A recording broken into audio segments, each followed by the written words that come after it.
Hello and welcome, and in today's video I'm going to be sharing with you the top 10 most legendary Ark tames. So without further ado, let's get straight into it. In at number 10 we have got ourselves the Crystal Wyven, and this creature is here simply because, come on, it's the Crystal Wyven. Compared to the normal Wyven, I find it is just a much better creature, and it is so much better for me that I have to put it on the legendary creatures list. It's kind of a marvel, a miracle if you will, that this creature is actually in the game. A Wyven, and even a better version of the Wyven that is significantly easier to tame than the normal Wyven, and also just generally a lot less hassle on servers, as a lot less people tend to be on Crystal Isles than maps like Ragnarok. Ragnarok is actually the most popular Ark map out there, at least I'm still confident it is. I'm not sure where Fjorda is at, but I'm pretty sure Ragnarok is still the king.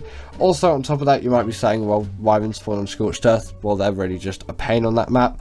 Whereas on Crystal Isles with the Crystal Wyverns, you can simply just get the Primal Crystal, you knock out one of these things, and you can get the Primal Crystal from them, and then it'd be level 60, passive tame them, and boom, there you go. The personal favourite of mine is the Blood Crystal Wyvern. I just really like the abilities that it has. This is the Tropical Crystal Wyvern, but a lot of you out there in the comments below have been saying you really love the Ember Crystal Wyverns, and they definitely are a really good one as well. And if you've never tried out Crystal Wyvern before, if you're anti-Crystal Wyvern as well, really try one out for yourself. And if you've tried them loads and then you still hate them, then that is the only excusable excuse for not liking these things. Continuing on, we have got ourselves the Snow Owl. This creature can be found all across Extinction, and I think it can also be found on Fjorda as well, and it really is one of those gold stars. It gets a gold star from me, if you will. This creature is just so great in its density of abilities and its just general use.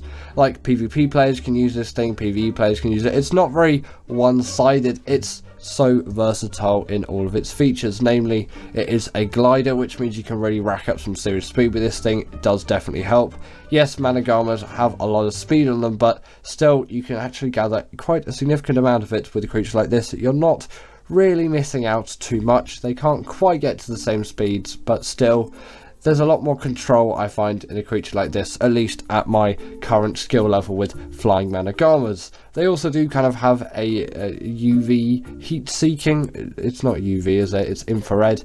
It would be for heat. Either way, they have a infrared heat seeking ability where they can see heat coming off of any organism, and I'm not sure if just general hot things like lava show as well, but that should just be pretty obvious anyway. You can kind of use it like a night vision camera as well.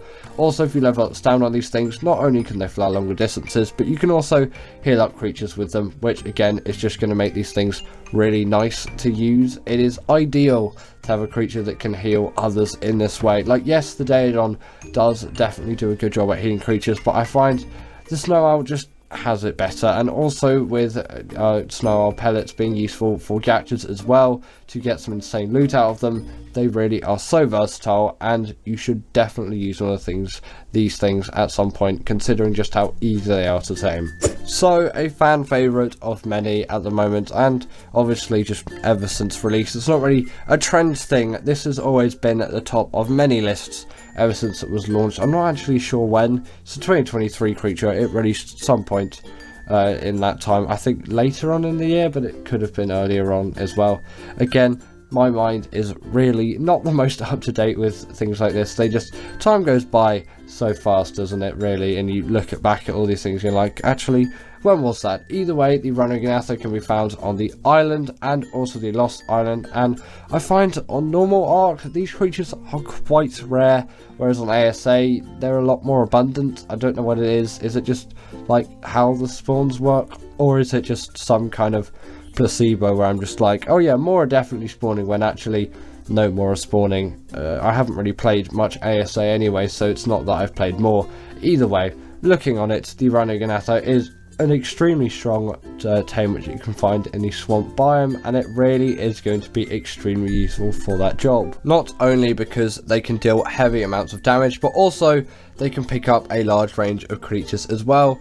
And on top of it, they're just heavily mobile flyers which are really capable. They're really strong in what they do, and although their tame method is pretty much just a rehashing of the Reaper, it's still a really cool one to walk through. And now with the net gun and things like that, this tame actually does become quite a breeze. It's a lot harder, especially if you go for the 100% effectiveness. I find that not really to be the most useful on a creature like this. That's just my personal preference though, but you know, you might think differently. Comment your thoughts down below. Are you a pro 100% effectiveness on Ranogan or against it? Because it seems to me a lot more effort than it's worth, and they're really not that difficult to tame anyway. Just get yourself the highest level one that you can find and tame it. Just normally, you don't need the 100% effectiveness. If you have the resources at the time, then just go for it. You might as well, but you know, for me it's not really worth it because they're not really boss creatures and they still really do pack a punch no matter the effectiveness, but it obviously does matter on the level. Some really low level ones tend to really lack in the health department. In at number 7 we have got ourselves the Argentavis. This creature is here, as for me it is just one of those kings. I can't live in Ark without an Argentavis in the map. Spawns all over the island and really is a popular one among many, including myself. It is so capable of gathering things like metal, crystal and obsidian, especially considering it has weight reduction on them. Obviously it's not going to be doing the gathering, but it's going to be doing all of the heavy lifting and the carrying. Obviously you compare it with Nanki and a Dodic, and then you can gather all that metal, crystal, obsidian, stone, thatch, wood, even depending on what creatures you're using. So there's a lot of versatility you can get out of a creature like this. Also, people do give them a bit of a bad hit sometimes for their slowness, whereas actually I find they're not the slowest things out there, and especially considering that you've got a very high stamina and very high weight stats, they are a lot nicer to use than something like a Pteranodon in my opinion. Yes, they're not as fast, but you don't have to take as many breaks, especially if at the time you don't really have a very high level Pteranodon, because you tend to be taming lower level ones as they're kind of first flies in the game, but obviously you will get some higher ones later on. But still, even with 150s, I find they're a bit lackluster in the stamina and weight department still, whereas the Argies really aren't, and you can really push with an Argy. On top of that as well, their saddle does act as a portable smithy, which is just a really nice addition to have, and also a nice regen buff is gained if you kill something or if you just eat any general dead corpse. Now, I'm sure you all did expect this creature to be on the list, and yes, we have got ourselves the Shadowmane. This is just one of those creatures where it is so improved from something like the Thyla. It kind of seems a little bit mental why you'd still be using those, apart from their climbing ability and also just general accessibility. I'm not saying the Thyla doesn't have any use anymore. You can still definitely use it. It is a great creature. It's not like it's had all of its abilities stripped from it, but there's just less going for it now since this creature's been released. I know it's been released for a while, but still, you know, the Thyla's been around still for a lot longer than this thing. It is fast, agile, can go invisible, has the hydration buff, deals tons of damage, has natural armor, and no saddle is required. And although the tame method can be an absolute pain pretty much all of the time, they are really nice to have, and also they're pretty decent underwater as well, which you might not expect, but you also might expect considering their codename in the game is Lionfish Lion. So, you know, they better be good at swimming, and they definitely are. Really great boss creatures as well, and just general all-rounders. They've got the mobility, they've got the damage, they've got really everything going for them in a small carnivore. In at number 5, we have got the Bloodstalker, and I put this creature here as I find it is so useful for doing any kind of like underwater exploration. And I know you can get Megalodons and Moses and Basilos and all those creatures to be able to explore those underwater environments, but I find with a creature like this is the top tier one out there. I have found nothing better ever since I started using it. Firstly, you can skim over the top of the water, and also once in the water it has an incredible amount of speed, and you can see all the aggros of the creatures nearby as well, so it really does generally benefit you. And I'm not sure if it has the kind of neutral mode as well. I haven't actually used these things within the past week, and my brain is failing me because I've had some other musicy stuff going on, if you are wondering, by the way. Either way, these creatures incredibly great for underwater travel, but also just incredibly great for normal travel as well. They are so ideal for general travel as long as you have some kind of elevation in the area. It's not going to work on just flat plains, but they still do have a decent amount of speed in them walking, although it can be a little bit of a drag, and there's some better creatures out there just for walking across flat plains. You can find some creatures which will vastly excel compared to the Bloodstalker in that asset, but this has other uses. Also, on top of that, they actually aren't the worst damage dealers out there. You definitely wouldn't be bringing these things into boss fights. I'm not even sure if they're allowed into boss fights, probably not, considering their like grappling abilities all around, but they're not actually the worst damage dealers, and you can actually, if you get a high level one, deal some pretty decent damage to some enemies. You'd probably be surprised actually. Now, I'm sure you expected the Desmodus to be on this list. Come on, it is the Desmodus after all. Probably my favourite or second favourite glider really, considering what's coming up next on the list, although that one does work slightly differently as it's technically not a flyer, and although this does have the gliding ability, it's still a flyer, but it glides in a way. The next one is just generally a glider. It's not the Rock Drake. The Rock Drake is sadly not on this list. Sorry, it's not a legendary tame for me. I know it's a really great creature, but still, you know, it's not quite for me. Whereas the Desmodus definitely is. You've got Sanguine Elixir. It's an absolute cheat for tames. Obviously, that gliding ability is going to warrant you tons of speed, which is really nice. Then go up onto walls and vertical surfaces, just like a Tapijara. They're much better than a Tapijara, by the way. Much more worth your time as well. The exact same tame method as the Bloodstalker, simply just get some blood bags and they will eat it out of your inventory, and boom, Desmodus. They do also need a saddle as well, but that's fine. Also, you get additional armor with the saddle anyway, so it's usually a good thing to have a saddle than to not. Also, on top of this as well, they can go invisible and pick players off riders too with absolute ease. In at number 3, we have got ourselves the Maywing, and this creature really did have to be here for me. Come on, it is that cute platypus glider which has an incredible amount of speed and incredible amount of use in the traveling aspects. They really are OP creatures for this, especially considering you can get them around the time that you'd be getting yourself a raptor. They are some of the most OP creatures considering how early on you can get them in the game, and if you have access to them, I implore you, please get yourself some Maywings and start training on them and get good at flying them. They might seem a little bit difficult and a little bit clunky, a little bit quirky at first, but trust me, once you get used to them, you are never going to want to turn back from these things. They are the ideals, and it's actually nice when you just transfer one onto your server in ASA. There's just a lot more that you can do on the island once you've got a Maywing on the map. Just travelling is so much easier. You thought Ranogan was fast. Look at the Maywing. These things are absolute zoomers across the map.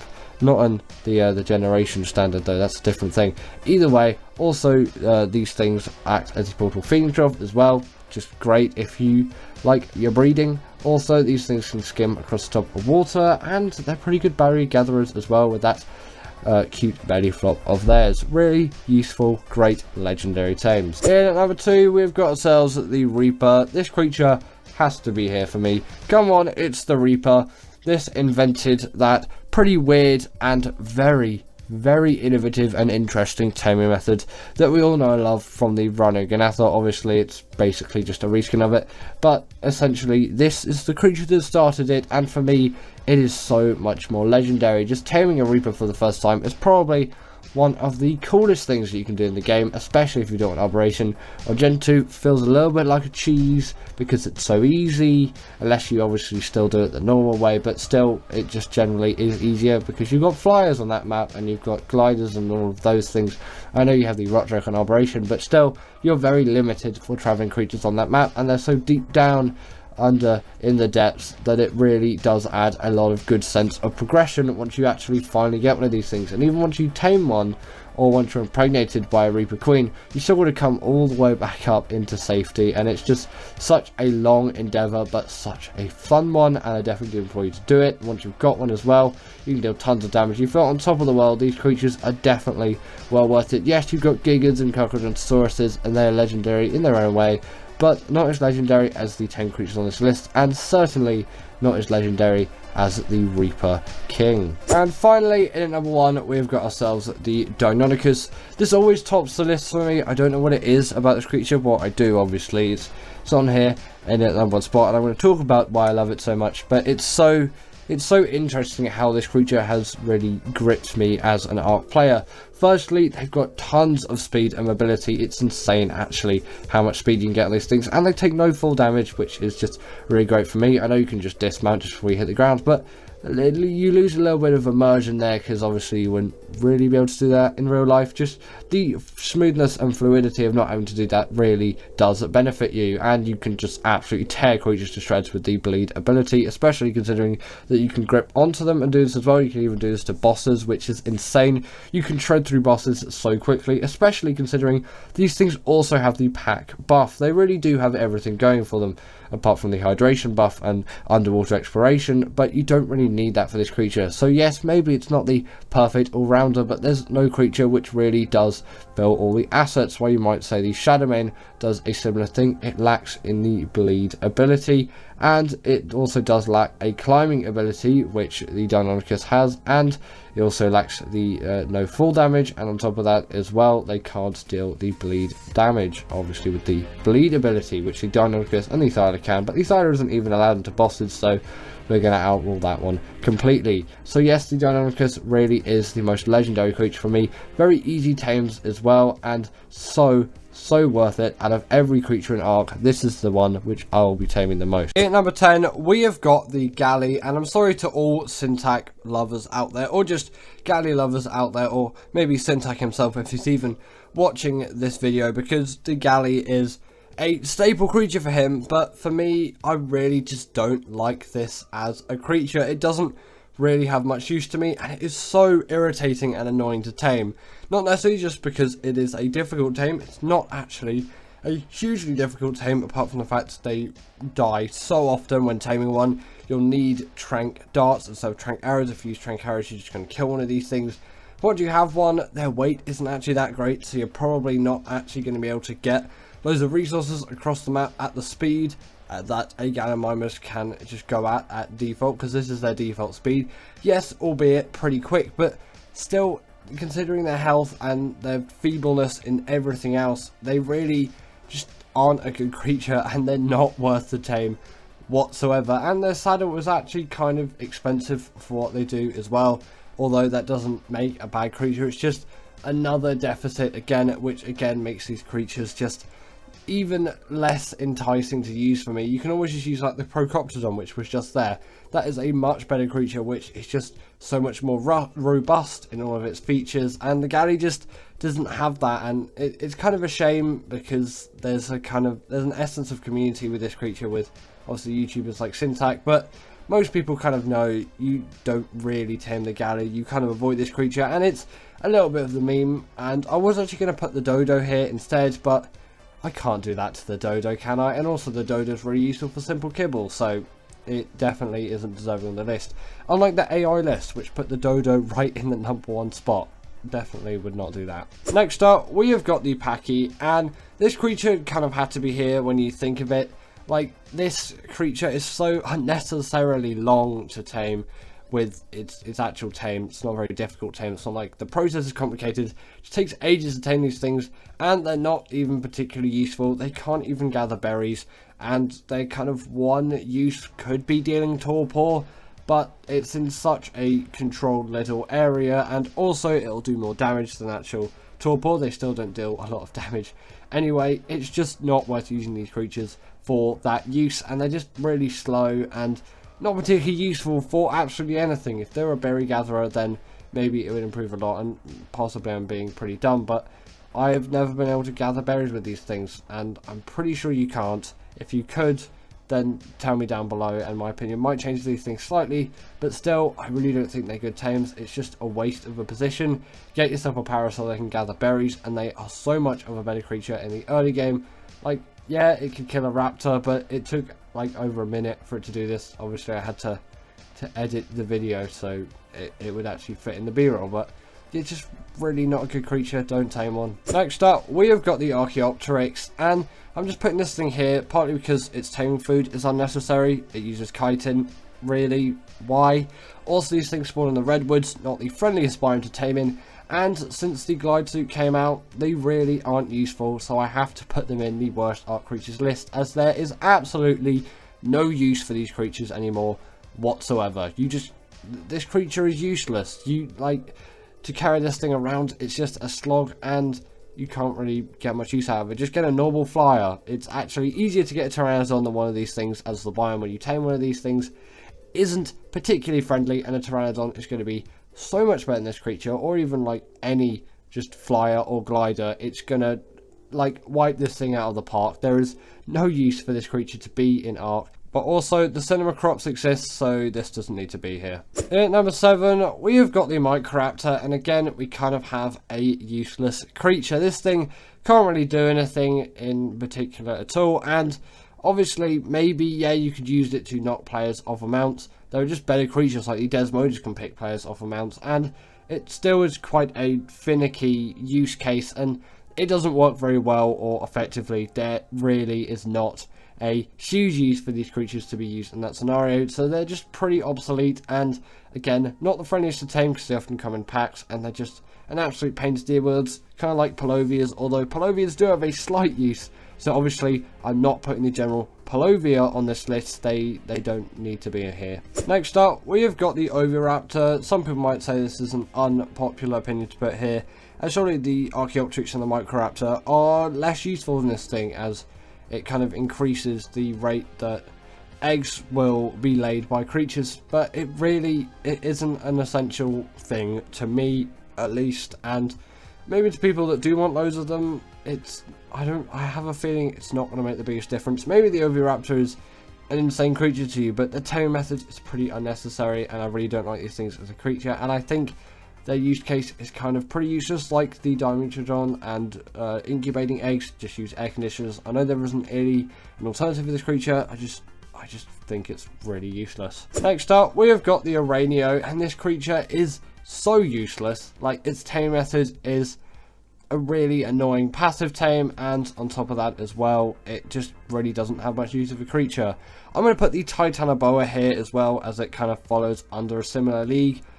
Obviously not the same tame method as Titanoboa's tame method, is arguably even worse, and that creature is arguably even less useful, especially considering the new kibble system, whereas before it did actually have a use, and nowadays it doesn't. Just these two creatures, they can't do anything. They're unnecessary tames, and there's no use to these things being in the art game at all. Maybe if the Aranio could climb walls and the Titanoboa was still useful for kibble, they wouldn't be here on this list, but they're useless, so they are. Next up, we have got the Pego, and I'm going to kind of put the, well, I'm not. People might say, well, why wouldn't I put the Ichthyornis here?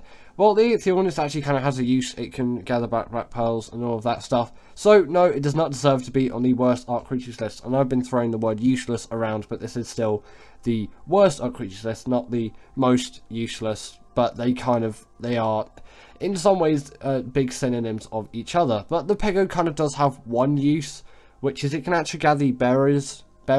What am I turning into a northerner now? It can gather berries for you, which is actually quite a nice feature for a creature like this to have.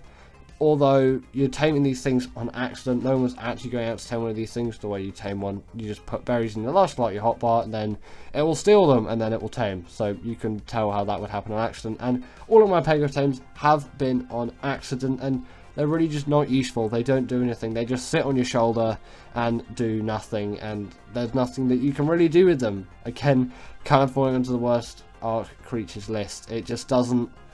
It doesn't do anything. It can't do anything, and it doesn't really need to do anything because it's not really a big part of the art game. It's just a huge annoyance of a creature, and once tamed, you really just can't get anything out of it whatsoever. At number 3, we have got the female Megalosaurus. The male one is actually a pretty good thatch gatherer, but the female one cannot attack whatsoever, so it has to be on the list. It is essentially just used to breed Megalosauruses, so then you could get a better male Megalosaurus for better thatch gathering. Don't know why my words are not working today, but yeah, this creature is useless apart from that one thing, which is why it's here. It is such a bad art creature. You can't do anything with it whatsoever. You can ride it, and you can jump around with it, and you can move around the map with it. It can't attack though, like the Diplo, but at least the Diplo has knockback, and the Diplo is a good berry gatherer. That gives it some merit. This thing just can't do anything. It feels like whenever you press the attack button or something, if you're looking to that, it just feels like this creature hasn't been coded properly, like there's something wrong with it. But no, there is nothing wrong with it, and if you ever tame one of these things, I don't know why you would, unless obviously you're breeding, and you don't know they don't attack, well, now you do, because these things don't attack, so don't tame it unless you're doing breeding. Really, just one of the worst art creatures. Why don't you at least give these things an attack? And at number 2, we have got the Compsognathus, or just the Compy. It's called the Compy in Ark. Don't know why I decided to do the whole long fancy name, but hey ho, and this creature can only be tamed with prime meat. Its torpor goes down ridiculously fast, and once tamed, maybe you could send it to attack something slightly.